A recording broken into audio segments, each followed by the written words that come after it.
আসসালামু আলাইকুম ওয়া রাহমাতুল্লাহ।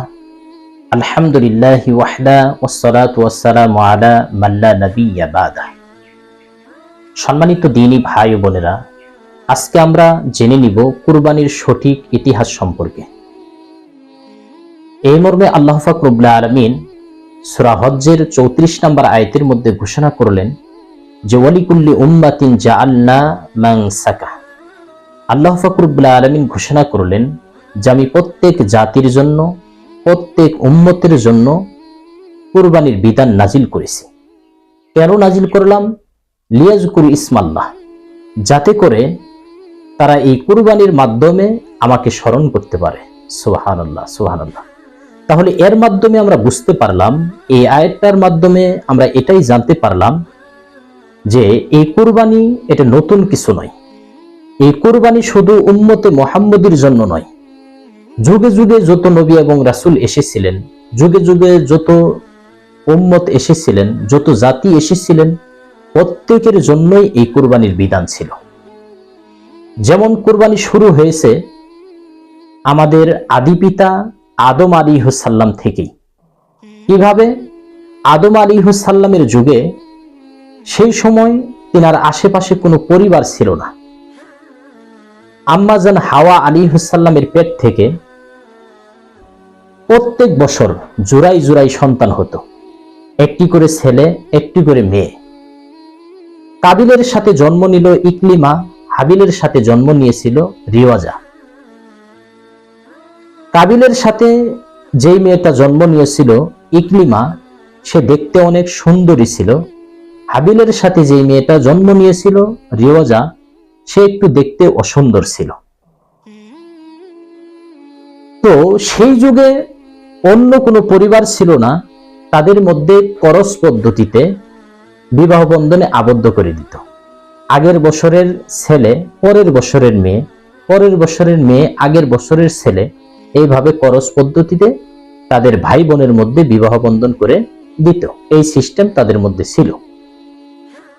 তো আদম আলাইহিস সালাম হাবিল এবং কাবিলের মাঝখানে যখন বিবাহ বন্ধনে আবদ্ধ করে দিবেন, কাবিল বলে বসলো, আমার সাথে যেই বোনটা জন্ম নিয়েছে ইকলিমা, সে দেখতে অনেক সুন্দরী, আমি তাকেই বিবাহ করব।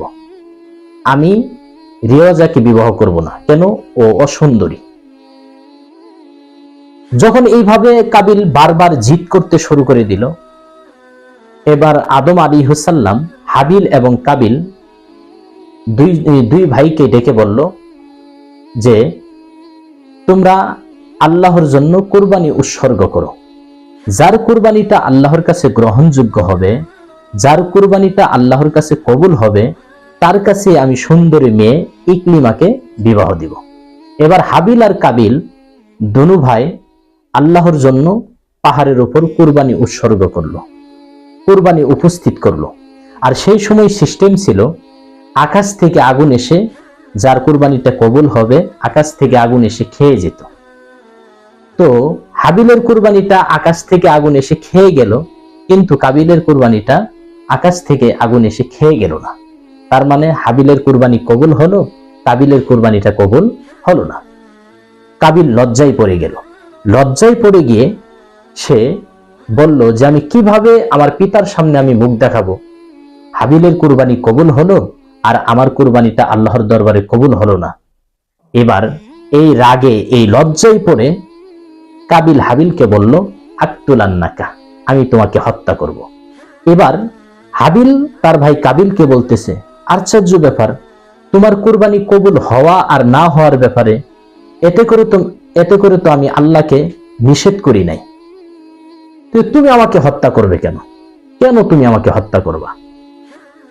আর এইভাবে বলতে বলতে হাবিল সহজ সরল ভাবে জবাব দিল যে ইন্নামা ইয়াতাকাব্বালুল্লাহু মিনাল মুত্তাকিন, ইন্নামা ইয়াতাকাব্বালুল্লাহু মিনাল মুত্তাকিন। কুরবানি তো কবুল হয় শুধুমাত্র কেবলমাত্র মুত্তাকিনদের পক্ষ থেকে। তাহলে তুমি মুত্তাকিন হতা, তুমি পরহেজগার হইতা, তো মুত্তাকিন পরহেজগার হওয়ার ব্যাপারে আমি তো তোমাকে নিষেধ করি নাই, তাহলে তোমার কুরবানিটা আল্লাহর দরবারে কবুল হলো না, এই ব্যাপারে তো আমি নিষেধ করি নাই। তো এই ঘটনা এখানে আমরা শেষ করে দিচ্ছি। তো এই ঘটনা জানা আমাদের মুখ্য বিষয় না। তো এখান থেকে আমরা দুইটা জিনিস জানতে পারলাম। এক নাম্বার হচ্ছে কুরবানিটা কবুল হয় শুধুমাত্র কেবলমাত্র মুত্তাকিনদের পক্ষ থেকে। দুই নাম্বার জিনিস আমরা জানতে পারলাম যে উম্মতে মুহাম্মদের উপর আল্লাহর কি অশেষ মেহেরবান, কি দয়া। আমরা যেই পশু প্রাণীটা কুরবানি করি, এই গোশত আমরা নিজেরাই ভক্ষণ করি এবং আমরা আমাদের আত্মীয় স্বজনের মাঝখানে বন্টন করি। আর সেই যুগে আগুন এসে খেয়ে যেত, নিজেরা ভক্ষণ করতে পারতো না। এটা উম্মতে মুহাম্মদের জন্য আল্লাহর পক্ষ থেকে একটা দয়া। আলহামদুলিল্লাহ, আলহামদুলিল্লাহ, একটা অশেষ একটা দয়া। আমাদের কুরবানির সিস্টেমটা হলো ইব্রাহিম আলাইহিস সালামের কুরবানির সিস্টেম অনুযায়ী। ইব্রাহিম আলাইহিস সালামকে বলা হয় আবুল আম্বিয়া, তিনি হচ্ছেন নবীগণের পিতা। যেমন আমাদের নবী মুহাম্মদ সাল্লাল্লাহু আলাইহি ওয়াসাল্লাম, তিনিও হচ্ছেন ইব্রাহিম আলাইহিস সালামের বংশধর। তো ইব্রাহিম আলাইহিস সালামের কুরবানির এই সিস্টেম অনুযায়ী আমাদের এই কুরবানির সিস্টেম চালু হয়েছে। তো ইব্রাহিম আলাইহিস সালাম 80 বছর বয়স পর্যন্ত তিনার কোনো সন্তান সন্ততি ছিল না। তিনি আল্লাহর কাছে দোয়া করতে লাগলেন 80 বছর বয়স পর্যন্ত, 1 বছর নয়, 2 বছর নয়, দীর্ঘ 80 বছর পর্যন্ত আল্লাহর কাছে দোয়া করলেন যে রব্বি হাবলি মিনাস সালিহিন, আল্লাহ তুমি আমাকে একটা নেক সন্তান দান করো। তো 80 বছর বয়সে পৌঁছার পর আল্লাহ তাকে একটা সৎ সন্তান, নেক সন্তানের সুসংবাদ জানিয়ে দিলেন।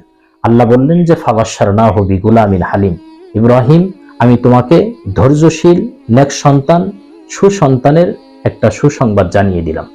তো এই ছেলেটি যখন হাঁটি হাঁটি পা পা করে বড় হয়ে গেল, ইব্রাহিম আলাইহিস সালামের সাথে যখন চলাফেরা করতে পারে, হাঁটা চলা করতে পারে, এই মর্মে আল্লাহ পাক রব্বুল আলামিন আরো ঘোষণা করলেন যে ফালাম্মা বালাগা মাহুস সায়া ক্বালা ইয়া বুনাইয়া, যে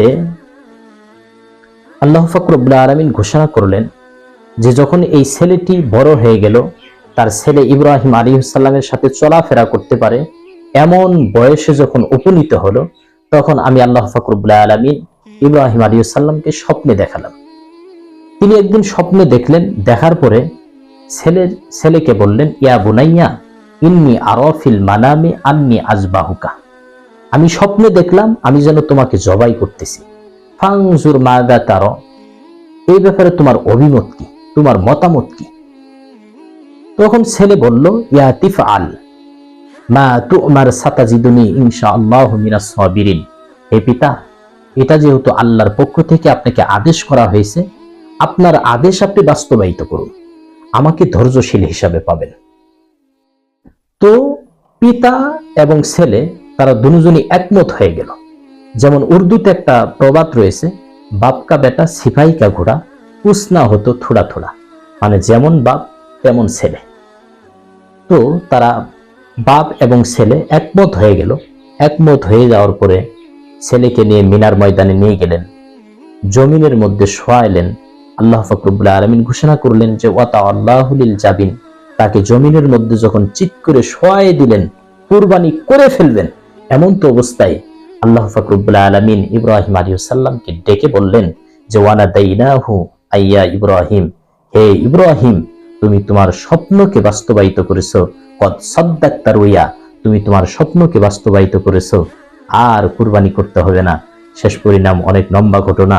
আল্লাহ পাক রব্বুল আলামিন জান্নাত থেকে একটা দুম্বা এনে দুম্বা পাঠিয়ে দিয়ে ইসমাইল আলাইহিস সালামকে বাঁচিয়ে দিলেন। ইসমাইল আলাইহিস সালামের পরিবর্তে দুম্বা কুরবানি হয়ে গেল। তাহলে আমরা যেই পশু প্রাণী কুরবানি করি, এটা হচ্ছে ইব্রাহিম আলাইহিস সালামের পদ্ধতি এবং সিস্টেম অনুযায়ী। তাহলে আমাদের কুরবানির সিস্টেমটা চালু হয়েছে ইব্রাহিম আলাইহিস সালামের সিস্টেম অনুযায়ী, ইব্রাহিম আলাইহিস সালামের পদ্ধতি অনুযায়ী। তো আমরা মোটামুটি ভাবে সংক্ষিপ্ত ভাবে কথাগুলো বললাম, আমরা কুরবানির ইতিহাসটা হালকাভাবে জেনে নিতে পারলাম।